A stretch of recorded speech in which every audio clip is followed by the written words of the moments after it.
Hello, everyone. Well, it's official. It is official. Biden is dropping out of the race. Was he cowardly? Did he chicken out? No. He was just so disappointed in his followers, all abandoning him and chiding him at the last minute. And he just couldn't handle it. He couldn't handle the pressure he was under from a of minority of um, Democrats. It's true. It was a small but very vocal minority of Democrats, and you know how Democrats are. They're vocal to begin with. So this very vocal minority of Democrats was enough to rattle his cage, enough to get him to quit. And he quit just because of this very small minority. He said nothing short of an act of God would make him quit. Well, I guess he thought COVID was an act from God because he quit. Whoops, I said the word. Now the internet bots are floating. The internet bots are floating by and trying to see if they can catch me saying anything. Internet bots. The internet bots. I said the magic word. So they'll be watching, at least somebody will be watching this video. But anyway, yeah, he thought it was that something was an act of God. Something had to be an act of God because he decided to quit. Biden decided to quit. And he disappointed all of his followers. All of his followers were disappointed. But you know what? He gave a very poor performance, and not just the debate, but also his press conferences. These press conferences were designed to rally support for the president and shore up his numbers that were failing after the debate, and to calm people's nerves and to calm their minds that he's indeed the best choice. Not only did he call Zelensky Putin during the former press conference, but the latter press conference he referred to Kamala as Trump. He said, "My VP Trump." He said that, and he goofed up. So he didn't calm anybody's nerves with those press conferences. Those press conferences were a complete disaster for him. It shows that he really doesn't think off the cuff all that well these days. So off the cuff speaking is not for Biden because he makes mistakes all the time. He makes mistakes all the time, and we know he's got a good heart, but he has a very bad brain. And the last 4 years have shown it. The last 4 years have shown that his brain has been deteriorating all the time he's been in the White House. But I just wanted to tell you a story. The reason I want to tell you this story is because I think that the people who are surrounding Biden, now I'm goofing up. The people who have been surrounding Biden are ingrates. They're ungrateful wretches. And they turned on him like jackals. They turned on Biden like jackals and ate him for breakfast. George Clooney among them. He's just one of them. Also, an interesting thing, Biden mentioned the elites. The first time ever he mentioned the elites, and he referred to the elites in the party as being against him. And he's right. It is the elites. The elites whom he served so faithfully all these years. The elites finally turned on him. And now he had something to say because the elites turned on him.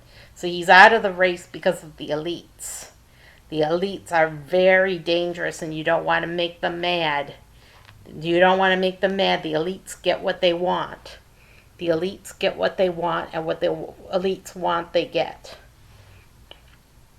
Like anything about an act of God is a lie.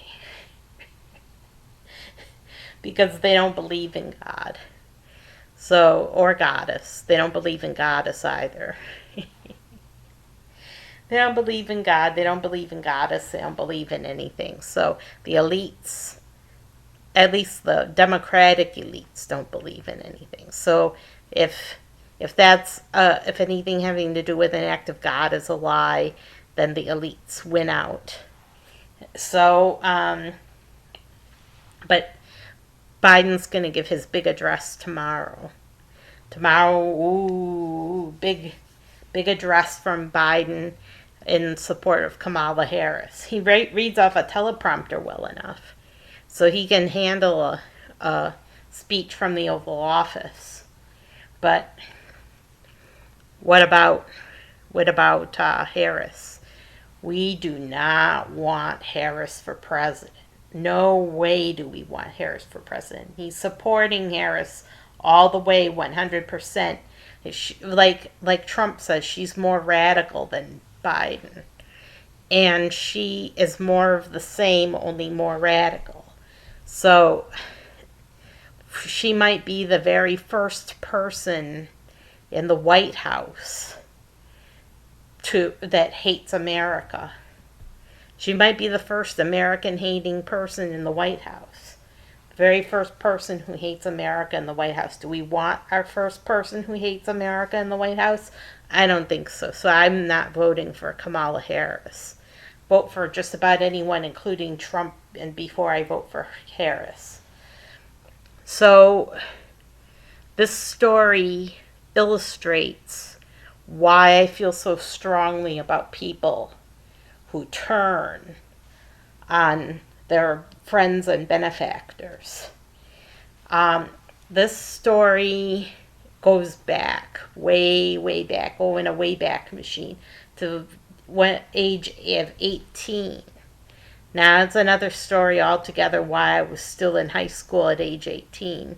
I was trying to get a high school diploma.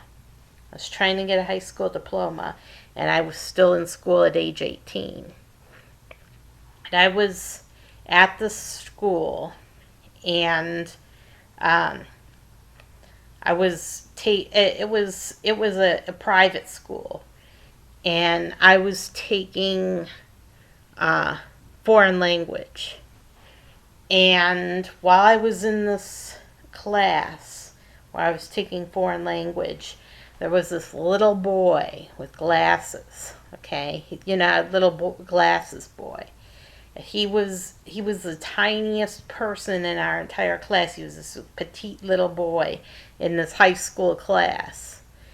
And there were these two big, giant, burly guys in the class, okay? They were big, they were burly, they were giant, and they weren't very smart. They weren't the smartest bulbs, because you could tell that they weren't picking up the language very well. But this little boy, they would pull him out of his seat during class, and they would flip him upside down and hold him by his ankles upside down, and then they would dump him on the floor. And he had his glasses on, so his glasses would get either broken or scatter across the floor. And they would do this to him every single day, and the teacher in the class did nothing. She did nothing. She just watched and maybe even laughed or looked amused. She did nothing to stop these two burly guys from flipping this little boy upside down by his ankles. One day I got sick of it. I was sick of it. I was tired of it. I couldn't stand it anymore. So I took the little boy aside and I said to him, "Are these your friends?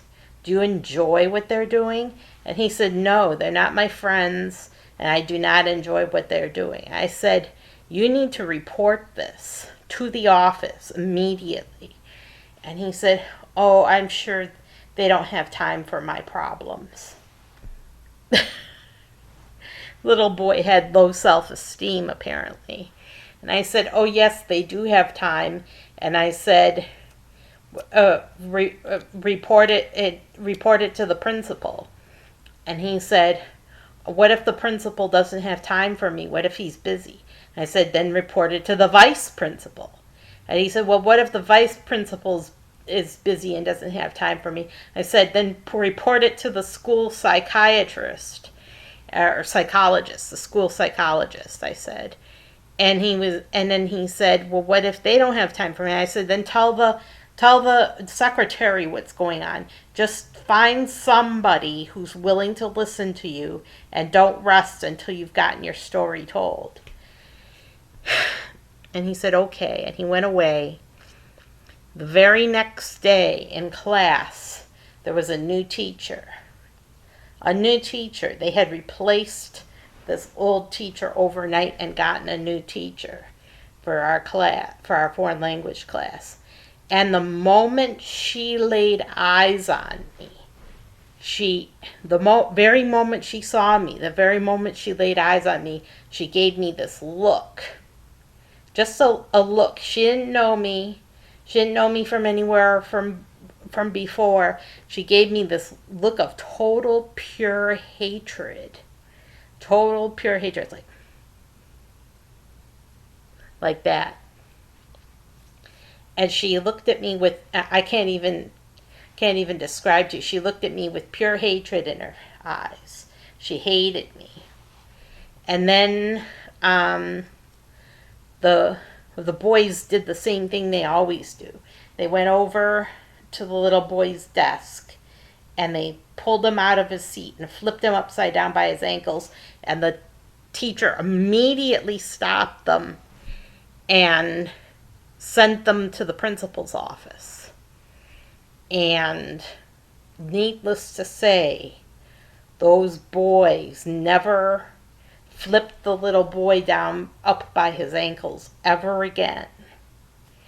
Now, what this new teacher, not only did she refuse to call on me even once, even when I raised my hand, she never called on me even once the whole time she was there. She gave, eventually I got a B- in her class, something like that. She did not like me at all. And I was a straight A student, so I did not like getting a B- in her class. It was only through my own effort that I got a B- because she was not helping me to learn the language. And this teacher was young, okay? She stood to gain several years as a teacher at this school. Like I said, it was a private school. And this teacher stood to gain several years, maybe even 20 years at this school if she worked out. And how's that for gratitude for you? How's that for gratitude for you that this teacher got everything she owed to me, and she treated me so rotten. She treated me rotten from the very first day she was in that school. She treated me rotten. And it was all because of me that she had her position. How's that for ingratitude? And I'll tell you something about this little boy. This pipsqueak rode on the bus to school with me every morning. And he and this other boy turned on me and were making rude remarks and laughing at me. And this was after I had helped him. I had helped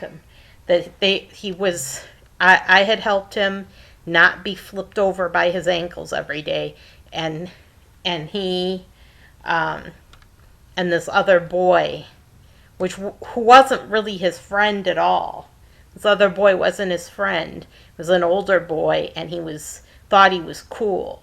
The boy thought he was cool, and he and this pipsqueak were laughing at me and making rude remarks about me. And I just turned away and looked out the window. I was I was so sad that this little boy I had helped turned on me. So how's that for ingratitude? So that made me, for the rest of my life, look down upon people who are ungrateful. And none have been so ungrateful as those who did not honor Biden as president, who represented them. He represented them, he represented their point of view, and they turned on him. They turned on him like jackals. They turned on him and they rent him to pieces. They rent Biden to pieces, including the elites. The elites that had supported him previously turned on him in a most vicious manner. And all because of the natural process of aging. That was their only reason, was the natural process of aging, that they couldn't get over it. They couldn't get over it that he was aging. It was, how would you like to end your days that way, like Biden? I bet you wouldn't. So I cannot support any Democrat who turned on Biden in his hour of need, in his most dire hour, including Nancy Pelosi. Nancy Pelosi may pretend that she supported Biden, but she just kept saying over and over, till he makes his decision, I'm supporting him. But until he makes his decision, I'm supporting him.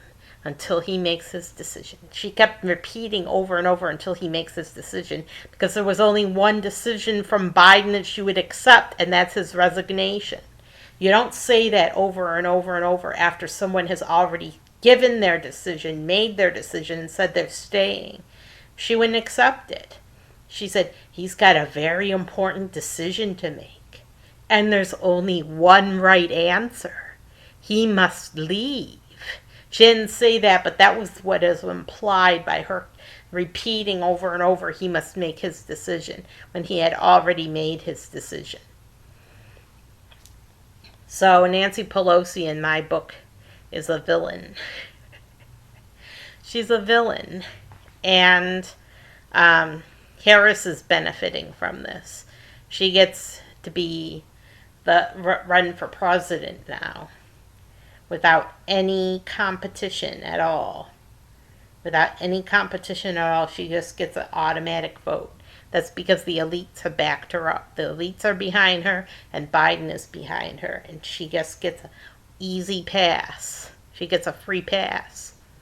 So, how can I support any Democrat after they turned so viciously on Biden like a pack of jackals? I can't support them. I can't support anybody who would do that to their man. It was their man. Their man Friday was Biden, and they turned on him in the most rude manner. These elites had a very rude manner about them, and they turned on him. Like Abigail Disney, for example. That's one of the elites. But I can't remember the names of the other ones. They're counting on that. They're hoping that we don't ever identify them or what their investments are, because that would hurt them financially. And it's only their finances that make them elites. They wouldn't be anything without their money. They just wouldn't be anything without money, because that's what they are. They're nobodies. They're nothings. But they rule the world. They run the world from behind because of their money. Their money they use to control. So that's it. Let's listen to Biden's speech tomorrow, see what he has to say about the elites, who he named publicly very recently. He didn't name the elites, but he mentioned the elites are behind this. And he was right. The elites are behind it. So we'll see what he has to say tomorrow, and I'll see you next time.